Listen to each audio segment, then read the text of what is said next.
कहते हैं मृत्यु से ठीक पहले जब भगवान ने रावण से उसकी अंतिम इच्छा पूछी तो उसने ऐसे अधूरे कार्य बताए जिन्हें सुनकर स्वयं भगवान भी आश्चर्यचकित रह गए। रावण की पहली इच्छा थी धरती और स्वर्ग को जोड़ने वाली सीढ़ी बनाना ताकि इंसान सीधे चलकर। पता है कि तुम्हारे मोबाइल में जादू काम नहीं कर रहा है। जादू करने के लिए सबसे पहले इस लाइक वाले बटन को दबाना है, उसके बाद इस सब्सक्राइब वाले बटन को दबाना है, उसके बाद इस रीमिक्स के बटन पर जाकर इस जादुई बटन को दबाकर रखना है।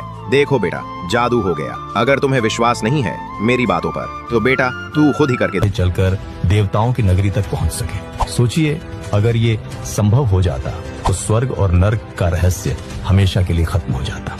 दूसरी इच्छा, वह चाहता था कि कोई भी बच्चा अपने पिता से पहले न मरे।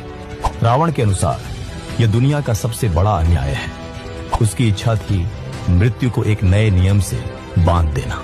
तीसरी इच्छा, उसने सोचा था मनुष्य मृत्यु के समय खुद अपने पाप पुण्य देख सके। इसके लिए वह एक अद्भुत यंत्र बनाना चाहता था जिससे यमराज के दूतों की जरूरत ही खत्म हो जाती और इंसान खुद जान पाता कि उसे स्वर्ग मिलेगा या नर्क। चौथी इच्छा, रावण की नजर सिर्फ मानव जीवन पर ही नहीं बल्कि प्रकृति पर भी। वह चाहता था कि समुद्र का पानी मीठा हो जाए ताकि प्यास से कोई न मरे। सोचिए आज अगर समुद्र मीठे होते तो पूरी दुनिया कैसी होती। पांचवी इच्छा, उसकी एक और इच्छा थी चांद को उसके काले धब्बों से मुक्त करना।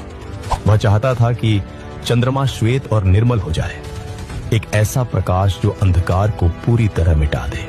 छठी इच्छा, सोने से भरी लंका में रहते हुए भी रावण चाहता था